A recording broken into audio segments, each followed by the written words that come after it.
who is actually our director of the Solar System Exploration Division, and he's also the principal investigator for the SAM instrument, which we're going to be talking a lot today. And I also have Jennifer Eigenbrode, who has one of the coolest titles I know of at NASA, which is actually an astrobiologist.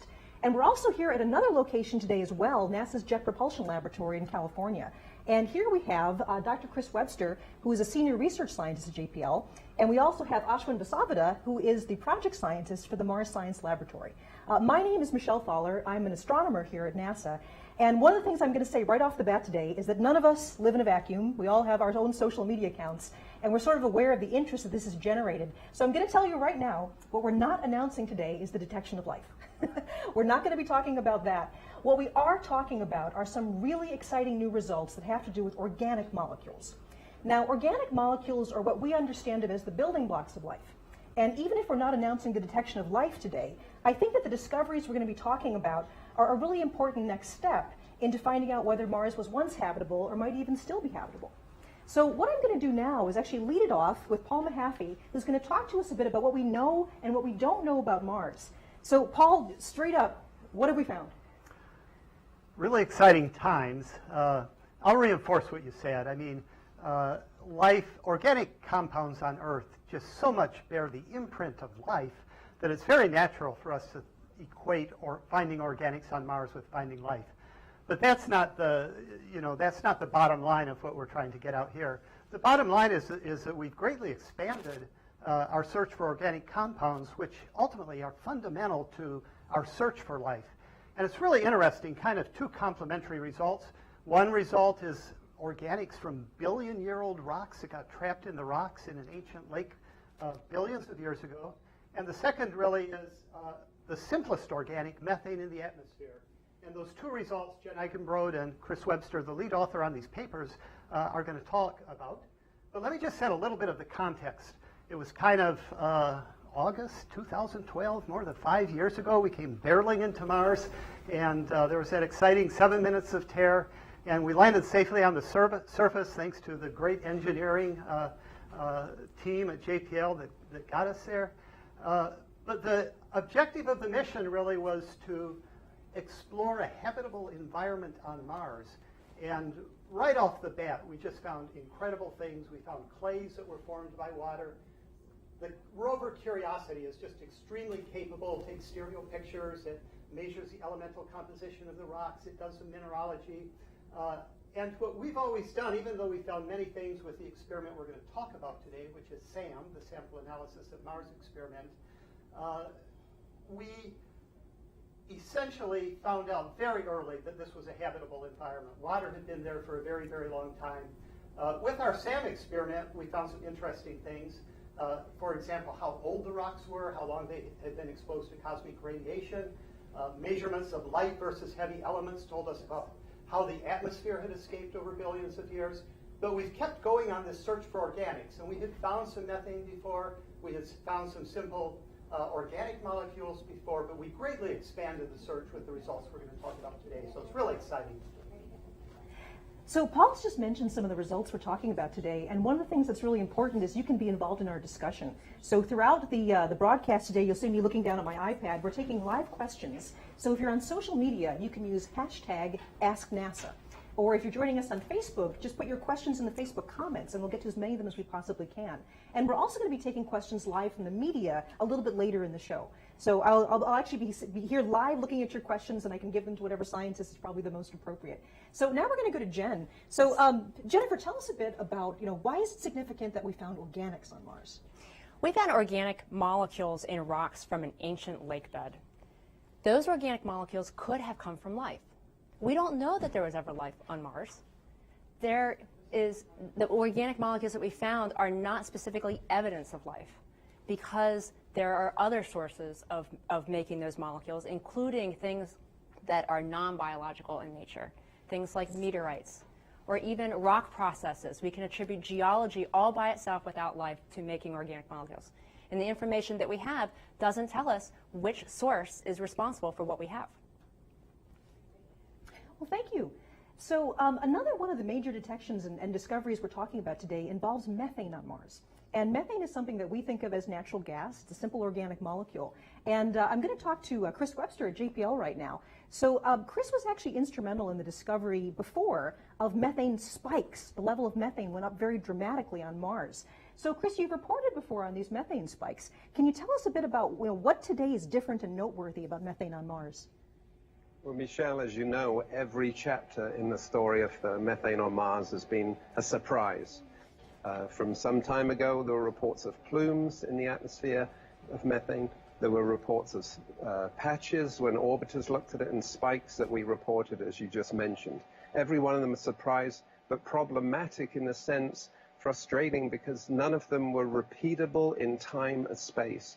They seemed to show that methane was misbehaving. It was sporadic, or almost random pulses and patches were showing up. So today we're announcing a discovery of a repeatable, identifiable seasonal pattern in the methane measurements.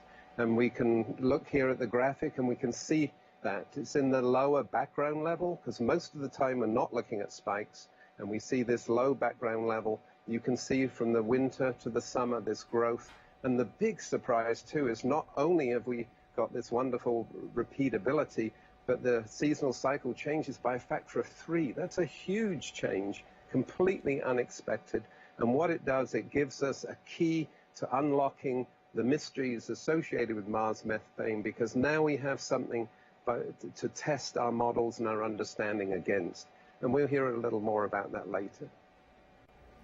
So one of the things you're hearing a lot about today is the term organic, and this is something that a lot of people are familiar with in many different ways. So I'm going to talk to Jennifer Eigenbrode. So Jennifer, tell us a bit about what do we mean by organic, and tell us about what is so significant about finding organics on Mars. Right, so organic molecules to a chemist are simply molecules formed of carbon and hydrogen. Sometimes there's other things that go in that, such as sulfur, nitrogen, oxygen, phosphorus. However, to a chemist, it's just that type of a structure. What we're not talking about is molecules that specifically come from life, and we're really not referring to the organic stuff that you find at the grocery store, which is that pesticide-free produce that we get. They're very different things. So it seems to be kind of amazing. I mean, this is one of the engineering feats of the Mars Curiosity rover, is that we're finding molecules. We have a chemical laboratory on another planet. Can you talk to us about how we identify these molecules on another planet all the way on Mars? Sure. So the Curiosity rover drills into rock layers. And when it does, it produces a rock powder, and that rock powder gets put into the SAM oven and heated. And when it's heated, it produces gases. They get whiffed off into the mass spectrometer. Here you can see the gases coming through some tubes, and they enter into this chamber where electrons ionize that material. As a result, you have molecules that are split into tiny little pieces, and the mass spectrometer can then identify what those different pieces are, and we can put them back together to understand what the original molecule was. Now, there's another feature of SAM. That is, it has a gas chromatograph. And the gas chromatograph looks a little bit like this. It's a really, really long tube, and it has a hole in it that's about the width of a human hair. Now, the column allows molecules to go through it, and they go down this long, long tube, and when they come out the other side, they come out one by one.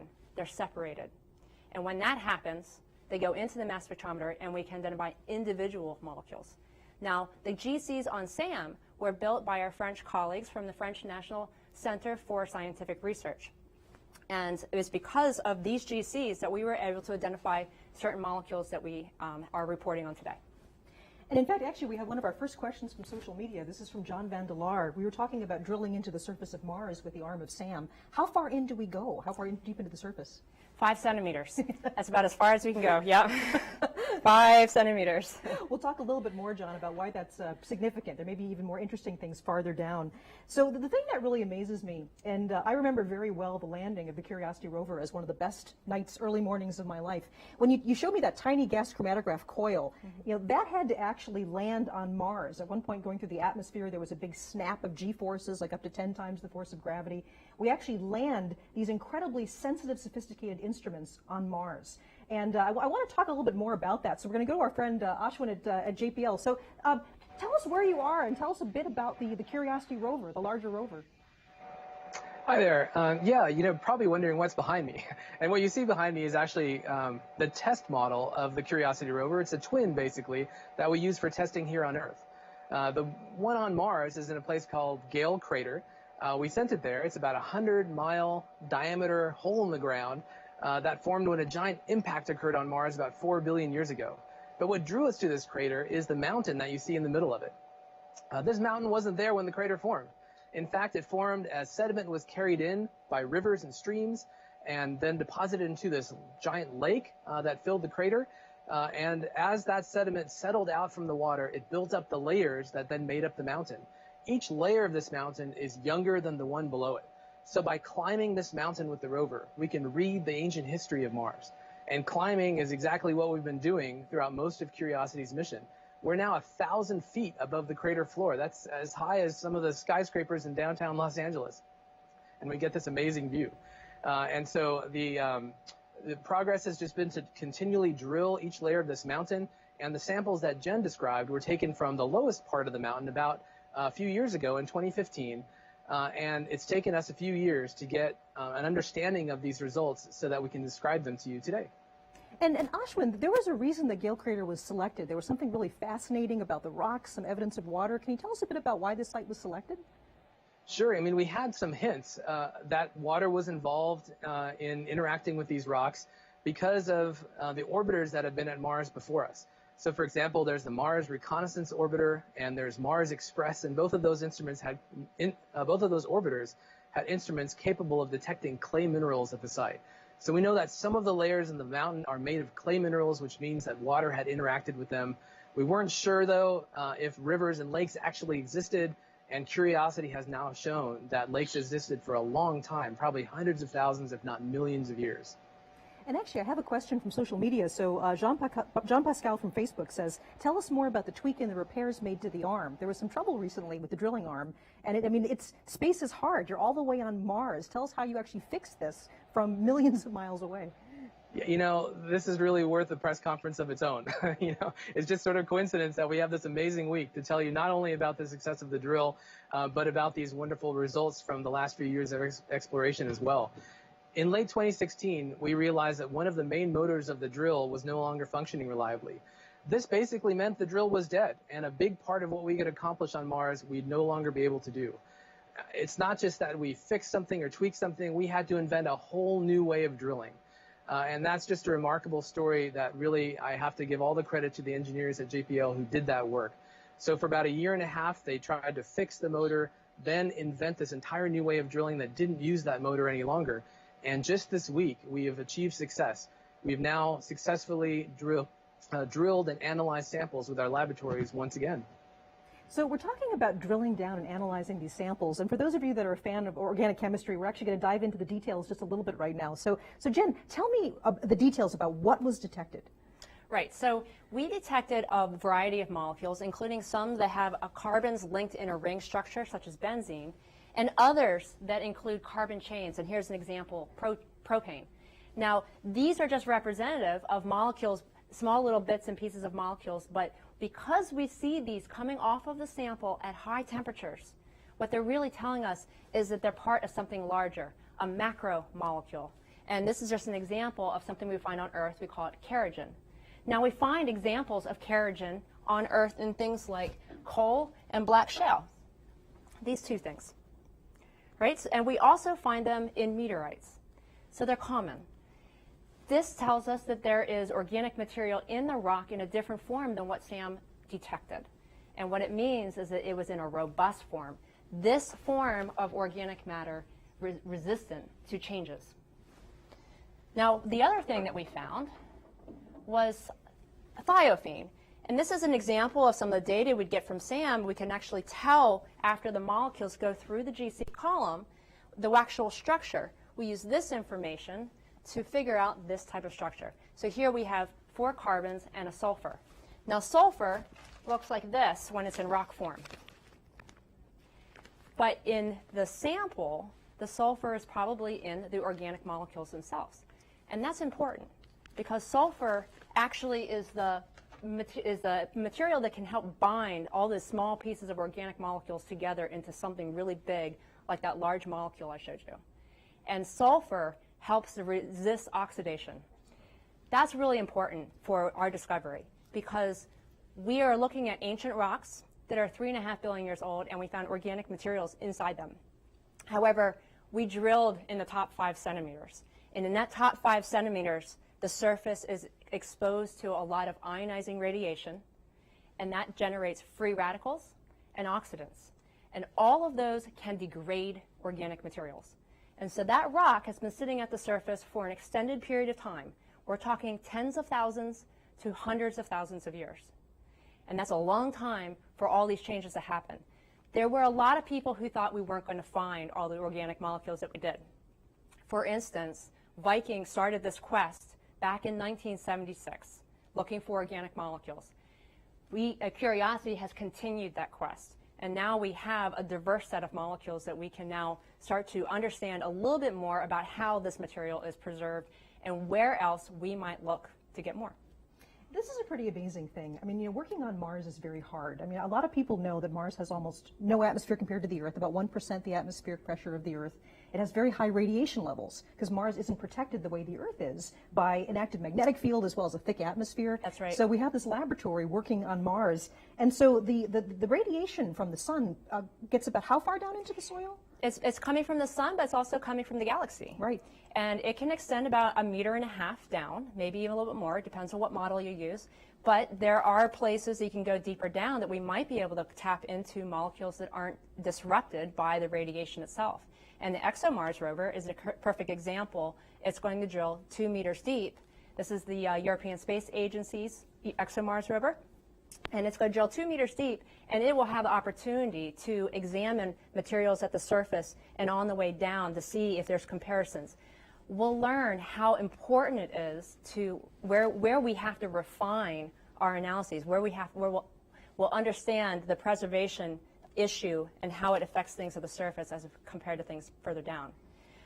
But most importantly, if there are biosignatures inside that organic material or associated with it, we're going to have a better chance of understanding that if we get to materials that are not exposed to all this radiation.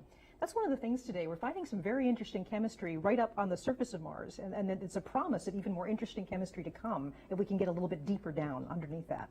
So, you know, we're looking at Gale Crater, and you know, so how did these organics get here? I mean, we're finding these organic molecules now on the floor of Gale Crater. How'd they get there? So what we're looking at here are a lot of layers that were put down in an ancient lake.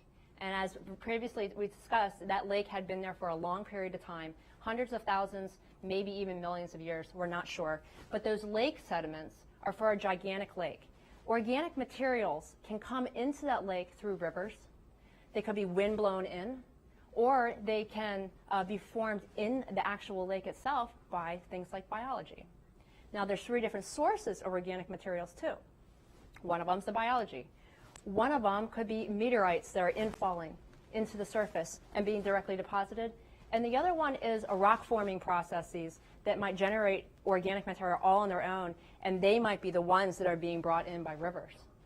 We don't have enough information from the observations we've made to tell what the source is and how it got in there. So we found this really good location to look for organics on Mars, and we're also going to talk now about the seasonal methane. So, I mean, are your discoveries about the sorts of organics and the site, is that all related to Chris's stuff about the seasonality of methane? Yes and no.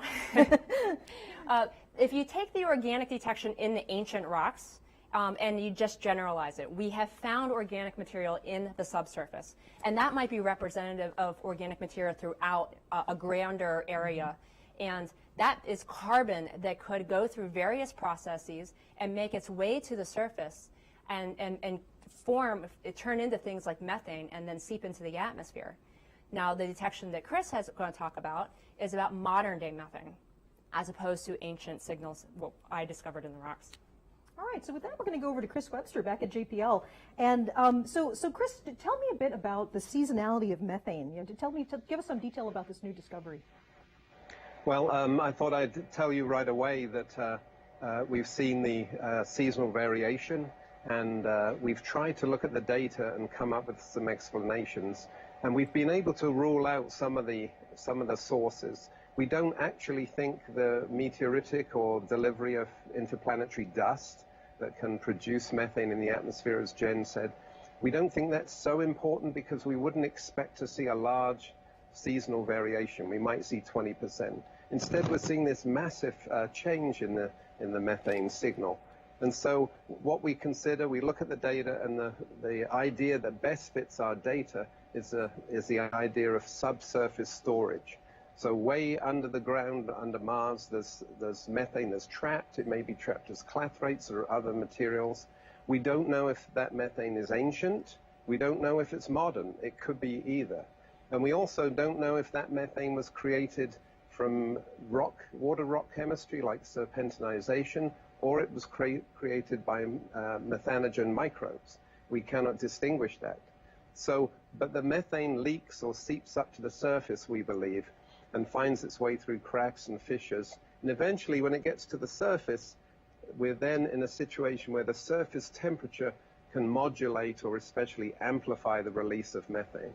So this is an exciting time because we have this seasonal cycle to constrain some of the theories and of the sources and sinks of this important gas. Now, Chris, I want to talk to you a bit more about trying to distinguish between whether this is a biological or non-biological source of the methane. But to begin with, tell us about how you actually detected this. So in the case of Jen's work, they actually brought Martian soil into this oven and heated it up. But how was the methane variation detected? Well, it's we're ingesting from the air, and if you look at Curiosity, around about waist height, there are two inlets, two little valves, and these valves allow the Martian atmosphere into our sample cell. Once it gets into SAM and into the tunable laser spectrometer in particular, we have tiny little infrared laser beam that multi-passes. It bounces 81 times between these mirrors, and that amplifies its sensitivity. So when you look at the laser light on the detector, you can scan the laser and look for the spectrum of methane. And the resolution, the spectral resolution, is so high that we see individual methane lines, and in particular we see a fingerprint of 3 lines together that can only be from methane. So our measurement is unambiguous. The signals we see, they come from methane and nothing else. And secondly, we measure them with higher precision. So let's go to the two different scenarios as to what would be causing the methane. I guess one is that we have a seasonal cycle because bacteria under the surface of Mars would be more active in the summer. Is that the idea? That's a possible idea, but again, we cannot distinguish that from serpentinization, the reaction of water with olivine to produce serpentine and hydrogen.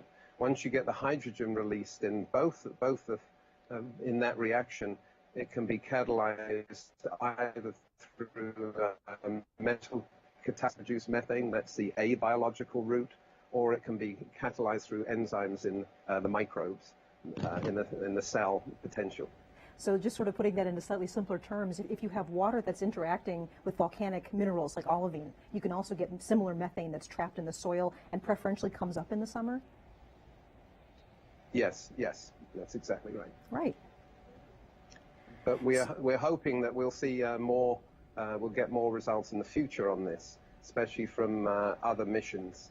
And as far as testing for the biological source or not, there are several more steps that can be made. We can look at the carbon-13 isotope ratio, for example, that could be suggestive of biological activity, and we can look at the accompaniment of other gases. So we have, and we can sit on the surface in Curiosity, and maybe one day we'll see a plume that's large enough where we can measure that carbon-13 ratio ourselves. So there's lots of exciting ways forward. But at this moment, again, the biological option is being held. It hasn't been ruled out. So really exciting results about the methane and the seasonal variation of it on Mars. I want to take a moment just to say, for anybody who's been joining us, we're live at NASA. We're at the Goddard Space Flight Center, and we're also at NASA's Jet Propulsion Laboratory. And we'll be taking your questions soon live. So if you're on social media, use the hashtag AskNASA. And if you're joining us on Facebook, just put your questions in the comments, and we'll get to as many of those as we possibly can. Okay, so we've talked a bit about the latest results from the Mars Curiosity rover. One of the things that I just want to mention very briefly is that we have a mission to Mars on the way right now. May 5th of this year, we launched the InSight mission, and it will arrive at Mars November 26th of this coming year.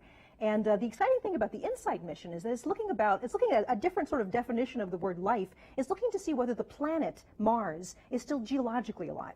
And by that we mean, are there things like Mars quakes? Is there any activity below the surface? How quickly is the interior of Mars losing heat through geological processes? So look for that.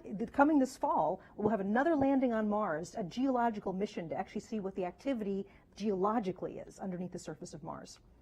Okay, well, before we go on, I do want to make one more trip back to the Mars Curiosity rover and to Ashwin. So, Ashwin, the amazing thing about this seasonal variation of methane that we were just talking about is you need to be there for many seasons. So tell us about the lifetime of the Curiosity rover, and you just give us a sense of what an amazing accomplishment it's been. Sure. Yeah, you know, this is really wonderful to have this discovery that took so many years to not only take the measurements, but then to analyze as well. The measurements that Chris described come from an instrument called the Tunable Laser Spectrometer within the SAM instrument suite on Mars. And we've taken about 30 measurements with this instrument over the course of the mission. In fact, we're planning one on Mars today. So without having the rover survive for 6 Earth years, 3 Mars years, which is 3 times longer than its original mission, we would have never been able to discover these amazing seasonal patterns that are the heart of what Chris described. And finally, I just wanted to add a few more words to Jen's discoveries. One of the things that makes that so special is the role, how it fulfills the role that Curiosity has played within the Mars exploration program. NASA charged this mission with detecting organics on Mars, and we've certainly done that and expanded the range of organics that we know of today.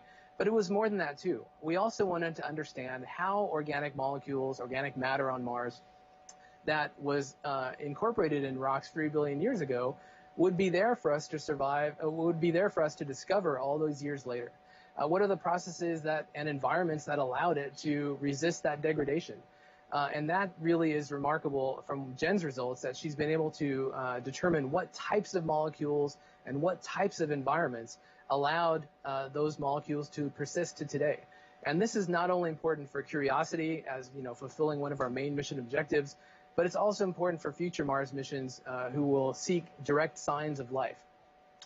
Missions like ExoMars and Mars 2020. And what this does is it gives us confidence that when those missions get to Mars, there still can be something for them to discover.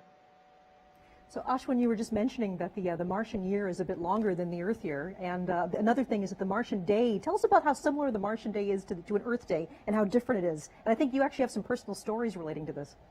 Well, yeah, there's an enormous number of similarities between Mars and Earth. They're very similar planets in some ways that are purely coincidental. Mars has a 24.5-hour day, and it has a tilt on its axis about 25 degrees, similar to Earth's tilt of 23 degrees.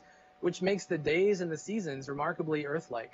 It also makes it incredibly interesting to operate a rover in the most efficient way on Mars, because the best way of doing that is to actually live on a 20 or 37-minute day, which all of us on the Mars Science Laboratory did for the first 90 days of the mission, before we all started going crazy. You just come in about 40 minutes later every day. That would disrupt your sleep, I would think. Yeah. That's right. Somebody who's just joined us has asked us, where are you? To give us another sense about where you're standing and what sort of room you're in right now. Sure. Yeah, we're at the Jet Propulsion Laboratory. We're in a place called the Mars Yard. It doesn't look like a yard in here, of course, because we're in a shed where the twin model of Curiosity lives. So behind us, you see the engineering model. Some people call her Maggie. And she's very much like the one that's on Mars, especially in terms of all the software on board and all the electronics. We have some of the instruments here as well. And this model can drive out into the yard, and we've used it for tests, including solving anomalies that occur on the surface of Mars. This is the model that was used to teach the rover on Mars how to drive and how to navigate. We can use it for a lot of things where we don't want to use the precious time and resources of the actual rover on Mars.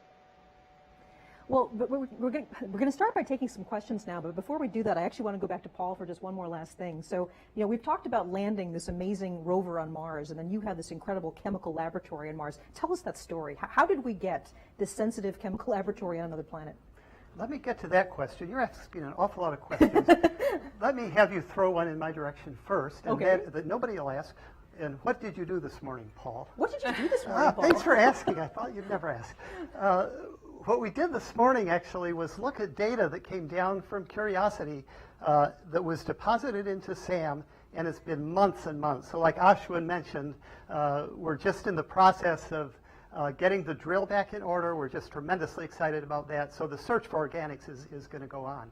But getting back to your other question, which is what it took to get the SAM instrument is just very complicated. It took a huge team of scientists and engineers and software programmers. It's an international team. We put this instrument together at NASA Goddard, but Chris Webster's team at Jet Propulsion Lab developed the tunable laser spectrometer. Our French colleagues developed the gas chromatograph mass spectrometer. In fact, this morning they were calling in from Toulouse because they were supporting operations of our instrument from Toulouse. So what we did was we spent several years putting this together, assembled it at Goddard, tested it at Goddard. We put it in environmental chambers that exactly match the conditions we would have on the surface of Mars. We tested out the scripts, the software that we're going to run on Mars. And then eventually we brought it to Jet Propulsion Lab. And this image that you see shows SAM, that's that gold-coated box about the size of a microwave oven, being gently lowered into the rover. The rover is upside down at that point, and we lowered SAM into it, and then we did some more testing. We put the whole rover, in fact, in a big environmental chamber at JPL, and when we were sure everything was perfect, then the rover was ready to ship to the Cape, and everything got launched. So you see everybody there in bunny suits. The reason they're in those white suits is we did not want to bring our skin oils and everything else to Mars, because then Jen would have to report that we were finding things that looked like they came from Chris Webster or somebody else in the clean room at JPL. So it took a lot of work and great teamwork and several nations joining us. It's just been tremendously exciting. Well, actually, what you were just talking about leads into one of the social media questions. So a person named 3D Physics from Twitter asks, how do you verify that the sensitive experiments haven't been compromised, either before reaching on Mars or after landing on Mars? Yeah, what we do is we bring along standards, for example. We do what any good analytic chemist does in the lab. We run blanks. So, for example, if we're looking to make sure that none of the residual organics in the instrument are producing the signals that we see, we go ahead and we run a full sequence of runs, but we don't put sample in the cup, and then we see what we got. So we work very, very hard to make sure that what we're seeing is from Mars, and we're very confident that what we're seeing is from Mars. There's a lot of questions coming in right now. As I mentioned, you're welcome to give us any questions that you have. You can either use the hashtag AskNASA, or if you're on Facebook, to simply put your questions in the comments. So there's several questions from many people, sorry that I'm not going to name you all, about can this methane that we're detecting ever be used as a fuel for future missions? Is it something that's useful for a human presence on Mars?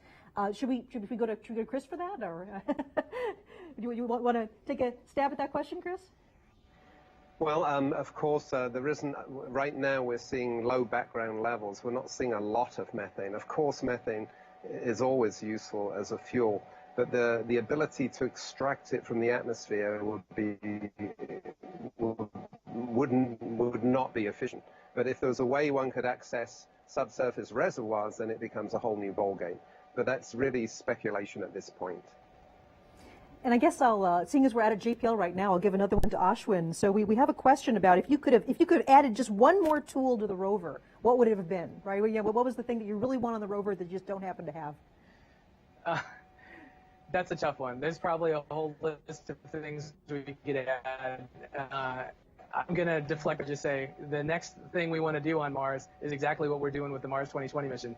Building on all the results from habitability and organics and the possibility of life that Curiosity has opened up, and looking ahead to having instruments on Mars that are built specifically to look for those signs of life.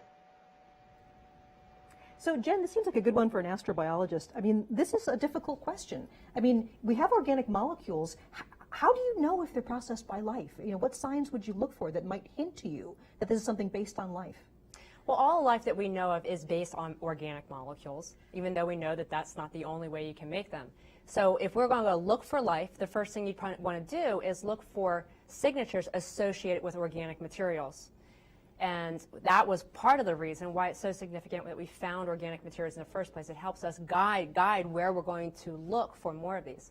Now, in those signatures, they might be things about the chemistry of the organic materials, Or perhaps there are things about how the organic materials are stuck together in shapes, how they're packaged. Maybe it's going to be about their isotopes.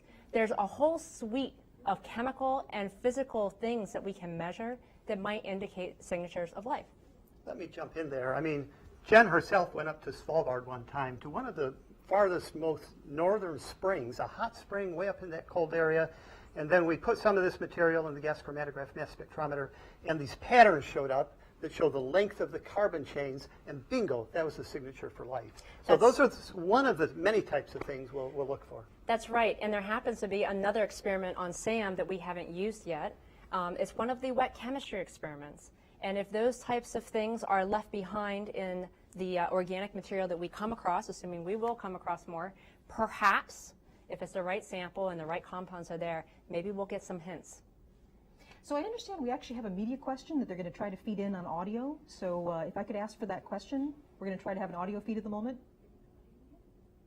Thank you. Our first question is from Chris Van Cleve from CBS. Your line is open. Go ahead, ask your question, please. Thanks for doing the call here. And forgive me if I missed this at the very beginning, but if you could sort of translate this into terms my grandmother would understand, why is methane so exciting, and what is it that you found that is so intriguing about this organic chemical, or compound, molecule that's different than what we kind of already knew, that there were already the building blocks of life potentially on Mars? Okay, should we go to Chris for the methane question? Did you hear that, Chris? Yes, I would start right away by saying whenever you have an oxidizing atmosphere and you see reduced compounds like methane or hydrogen sulfide, they're always very exciting. And in particular for the Mars methane, because 95% of the methane on Earth is produced from biology, it's produced from termites or rice paddies or cows or sheep or termites, etc. Because of that, there's always been this interest in Mars methane as its potential biological origin. And that's true also because we know it only can last for 300 years. So if we see methane in the Martian atmosphere, that means something is happening today. It's being released or it's being created. And I'll hand over to Paul to answer the second part. Well, let me add to that. I mean, on Earth, like Chris mentioned, most of the methane in the atmosphere comes from biology, from rice paddies, or from a lot of different processes. But most of the oxygen on Earth also comes from biology. Billions of years ago, the cyanobacteria got serious, and they started cranking away.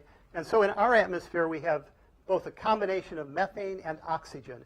And that's what some of the folks who are building these big telescopes, follow-on telescopes to the James Webb, for example, that are going to be out in space looking at exoplanets, they're going to be looking for combinations of oxidizing and reducing things that might be evidence of life. So it's really fundamental, it's really interesting, and I sure hope Grandma understood that. And I understand we have another question from the media that'll come over audio. Thank you. Next question is Nancy Atkinson, speaker.com. Your line is open. Hi. There was a similar announcement of detection of both methane and organic materials back in 2014, also by the Curiosity rover. How is this announcement different, or how have you built on the findings from 2014 for this detection? I know we were just talking about that beforehand, as that being a very good question to ask. So I think, Jen, you want to take that? Sure. In 2014, we reported the discovery of chlorinated molecules. Now, these are carbon structures that have a chlorine attached to them, and there was a few of them. It was a significant discovery. It was the first time we were able to confirm organic molecules on Mars. It was the first time.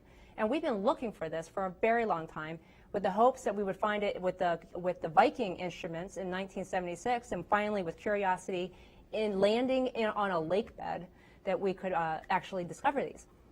Now, we were left with, what do these mean? The thing about the chlorinated molecules is that it's not what you typically find in natural samples.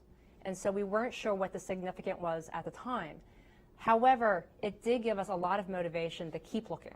There have to be other layers in the Gale Crater, other layers of the lake sediments, and we wanted to find more organic molecules. And that's exactly what happened. We drove 4 miles away. We started down at the lowest part of the crater. We drove 4 miles away and got to the base of the mountain, and the first layers that we looked at contain all of this organic material that we're reporting today. So we have essentially expanded upon the inventory of the organic molecules, and now we have a better sense of how they were preserved in the rocks in the first place. So should mention that your report, Jen, showed significantly greater abundance than we had detected before.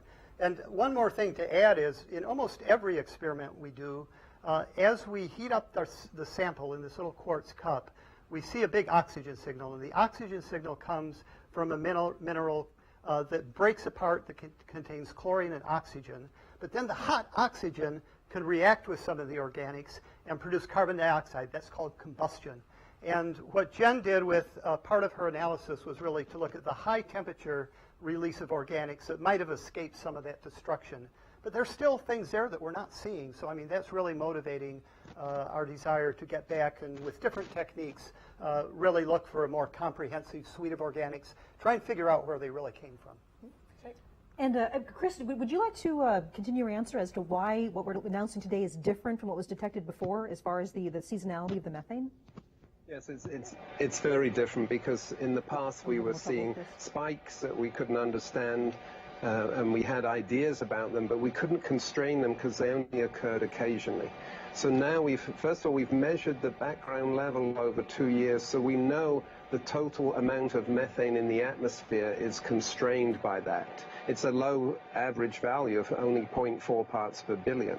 It changes a lot, but the total amount is low, so that also constrains the magnitude of pulses and spikes elsewhere that would mix into the atmosphere. So this is a very important observation. The fact that it changes so dramatically, this factor of 3, has got to be duplicated by models that explain it. Now, we do think that the spikes and the low background seasonal cycle are related. It's quite conceivable that the same reservoirs that are slowly seeping methane up to the surface are also occasionally causing large pulses of the gas to be released. Well, thank you. And I understand we have another media question. So we'll go to the audio line now. Thank you. Our next question from Leo Enright with Irish Television. Your line is open. Thanks very much. If I could just summarize, as I understand it, the takeaway is confirmation of a seasonal cycle of methane and also, quite noticeably, a detection of thiophene in the subsoil. So if I could ask, what follow-up investigations, specifically from the Europeans, could support and add to this? Specifically, the trace gas orbiter presumably can do the kind of isotopic analysis that you can't. So can you foresee that being able to contribute? And secondly, still with ExoMars, but in the future, they're talking about drilling to 2 meters. Is the gas chromatograph on ExoMars the same as the one on MSL? And can it do the work that you say needs to be done? Let me take a first shot at that, and Chris may want to jump in. First of all, let me say, Leo, it's great to hear somebody saying methane instead of methane, like Chris Webster does all the time. But starting with the ExoMars mission, we're actually very proud of the work that our team did here at Goddard to deliver a mass spectrometer to an experiment on the ExoMars Rover, which is planned to launch in 2020. That instrument is called MoMA.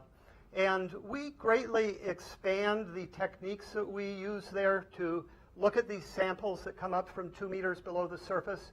The first thing we do is totally different. It's never been done before on the surface of another planet. We use a laser, basically, to put a pulse of energy into the sample that's in front of the instrument, and then we let some of those ions up into a mass spectrometer. It has a very high mass range.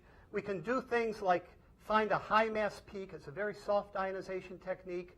And we can do what's called tandem mass spectrometry. We can break that molecule apart into its constituents and really try and get at the structure. It's a very powerful technique. We also have a GCMS, a gas chromatograph mass spectrometer, and that also was a contribution from our French colleagues. They're really good at understanding how to do that separation of gases that Jen talked about. And they do the derivatization chemistry, the chemistry that tries to pull out interesting things like amino acids a little bit differently. We kind of have a lot of fluid in a cup. We puncture the cup and put sample in. And they try and control that a little bit better by having basically a little container that'll break apart at exactly the right temperature, put the derivatization in, and then do separation. The technologies have also advanced a bit. For example, one thing we'd be very interested in finding is chirality, the left and right-handedness of an amino acid, if we're lucky enough to find an amino acid. On life, they're not equivalent, but in meteorites, they're largely equivalent. So with MoMA, we're trying to solve that problem as well. So technology advances and our ability to think through what we can put in place on another planet advances. And maybe Chris should talk about what the European Trace Gas Orbiter, which is also looking for methane, what they hope to find. I understand that's just getting going in operation around Mars, and they've not been doing much reporting yet, but they're just getting their initial set of data. Sure. A comment, Chris? Yes, the exciting thing about TGO, as it's called, it's going there to look at a lot of gases in the atmosphere, but especially methane in particular. As Paul said, they've started to make measurements, so we're all waiting with bated breath to see what they find. But they're going to, in particular, by mapping it globally, they'll be able to relate their measurements to ours. Now, one thing that they could do is if they see large plumes somewhere, even though they don't have a lot of spatial resolution, they could potentially pinpoint or hone in on an area of Mars that seems to be associated with the increase from the surface. That would be a very exciting find because it tells us where we need to go to get the better signals when we look at it. And that's important. You asked about the carbon-13 isotope ratio.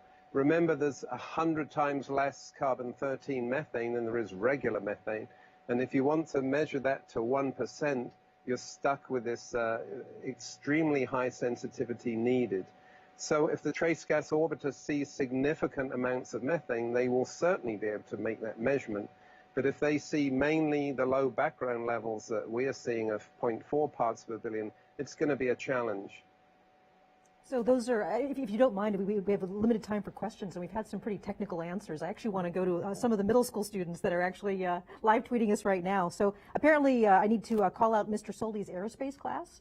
So you guys are sending us lots of questions. So they're asking us about the implications. Does this discovery have any implications for the future colonization of Mars or human presence on Mars? Sure, it could. When we have organic materials in the rocks that we found in Gale Crater, there might be wider spread. And perhaps those would be a resource for humans. We don't know what that would be exactly. Perhaps there are organisms there that we don't know about yet. They might be helpful for farming. There might be organic materials that could be used as fuel for both farming. Organisms, including plants, need carbon in order to turn it into their own biomass. And perhaps there's other ways of using it to generate fuels that people there would actually use. Those have not been fully investigated yet, but I know it's an open book on what technologies we might use in the future on Mars. And actually, there's sort of a follow-on question to this. So there's Mac from Pier Middle School who asked, would it be possible to bring samples back from Mars? That's a great question, and Ashwin actually is the perfect person to ask that because there's a program at Jet Propulsion Laboratory that's doing exactly that. So Ashwin, is it possible we might someday get samples back from Mars? Yeah, we sure hope so. One of the things that we're working on here at JPL is the mission that I referred to earlier called the Mars 2020 Rover. It has some really sophisticated instruments that it's bringing with it to Mars to do these kinds of investigations, to look directly for signs of life. But it also is proposed to bring samples back to Earth one day. It requires a few follow-on missions to do that, something to land a rocket on Mars, and then to gather those samples from 2020 or where 2020 has left them on the surface, to bring them back to that rocket, and then to blast off from Mars, and then to rendezvous with the spacecraft that we've now put in Mars orbit and bring it back to Earth. That's a lot of really actually cool technology that JPL has to invent in the next couple decades to accomplish that. And this is actually something that kind of leads on to that. We are planning to return to Mars. We have an active Mars exploration program, and one of the things we're trying to do is figure out where the best places to land next would be. So there's some questions here about how are we determining the best places to, where do we explore next on Mars? One of the big questions is where else are we going to find the organic carbon? And there are various environments that we understand on Earth as being good places that we can collect organic materials, that get preserved, and it's also good places for life. So for instance, a lake bed, like what we found in Gale Crater, is a perfect example. But there are others, hydrothermal systems, where hot fluids and gases coming out of the ground can provide a lot of chemicals that organisms can use. We see these in the ocean on Earth as hydrothermal vents. There are records of rocks on Mars that suggest there are ancient hydrothermal systems. So that might be another place for us to look. So right now, the larger Mars science community is talking about where it is they want to go. And these are some of the key scientific motivators for choosing sites. Let me add to that a little bit. We have two things. We have a huge amount of data because we have very capable orbiters orbiting Mars. And on those orbiters, we have imagers that can see a few feet. We can see our rovers on the surface of Mars. We can see the rover tracks. So that's one tool we use. The other tool we use from space is spectroscopy. One thing that brought us to Gale Crater was finding minerals that were hydrated, that had water. So that was a clue there might have been a lake there. But the other really fun thing about Mars is on Earth it's very, very hard to find old rocks. And the reason is Earth is so active still. You see the Hawaii volcanoes going off. And so the landscape keeps changing. Plate tectonics it's called. It moves the continents around. On Mars, that stuff all froze out billions of years ago. So, half the surface practically is very, very, very old. So we can get at the ancient history of Mars by landing on the surface and looking at what happened early in the history of the solar system. That's right. The modern landscape is actually a very ancient one. Yep. Yeah.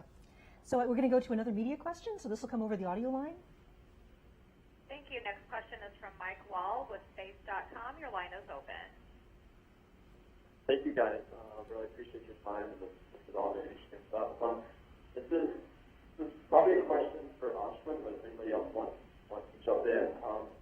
But you're coming up on 6 years now on Mars, and so how do you think these results and the totality of what Curiosity has found will sort of shape its legacy? And I know it's weird to talk about that because it's so far strong, but it's almost been 6 years now. So yeah, how do these fit in with the overall mission and how it's going to be remembered and what its legacy especially wants to be, do you think? And Ashwin, I hope that came through well. I believe the person's asking about how these discoveries will fit in with the legacy of the Mars Curiosity rover and your view of that. Some comments from you? Yeah, it's a great question, and sometimes being involved so deeply in the day-to-day, sort of forget to look at the bigger picture. But as I mentioned earlier, the way I think about it is really that we have a role in this ongoing exploration of Mars that's now been going on for more than 50 years and will continue in the future as we get closer and closer to understand if life ever originated on Mars and then eventually sending humans there and maybe even colonizing Mars one day. And the role that Curiosity was designed to play was to figure out if Mars ever was habitable. We didn't know that before Curiosity went there. We didn't know that lakes survived on Mars in this time period from 3 to 4 billion years ago. They were surviving on Mars for up to millions of years. And we didn't know the extent that organic matter was present on Mars, could be concentrated in these environments, and would be preserved for us to study today. So those are some really big questions that the mission was specifically designed to address. And with these results, I couldn't be happier in how we've been able to meet those objectives and provide them as material for future missions to use when they're designing where to go and how to accomplish their science. I think we just have a little bit of time left, but I think there's one more question from the media. We're going to try to sneak in, so please go ahead. Thank you. Our next question is from Hillary Breck, Business Insider. Your line is open. Hi, yeah, thanks for taking my question. I just wanted to ask a question about those class rates that the methane is coming from. Do you think that it's the rising summer temperatures that are warming those up and that's how they're releasing it? Chris, want to talk about some of the possible sources for the rising methane levels in the summer? Yes, you asked about clathrates. So there is clathrates are stable on Mars. They're created through the high pressure course initially. They could be a source, but we don't believe, remember, once you get under the surface by several meters and below that, you don't really have a seasonal cycle there. It's pretty constant temperature. So the clathrates or other reservoirs might be leaking or seeping the methane continuously throughout the year. It's only when it gets to the surface, where the surface temperature has that seasonal cycle, that modulates the release of that methane into the atmosphere. I think that was your question. Well, that's actually all the time we have. If you submitted questions via social media that we didn't get to, we're going to spend the next hours and days trying to get to as many of them as we can and answering them online. But for now, thank you so much for joining us. We were live at NASA, and have a great rest of the day. Bye.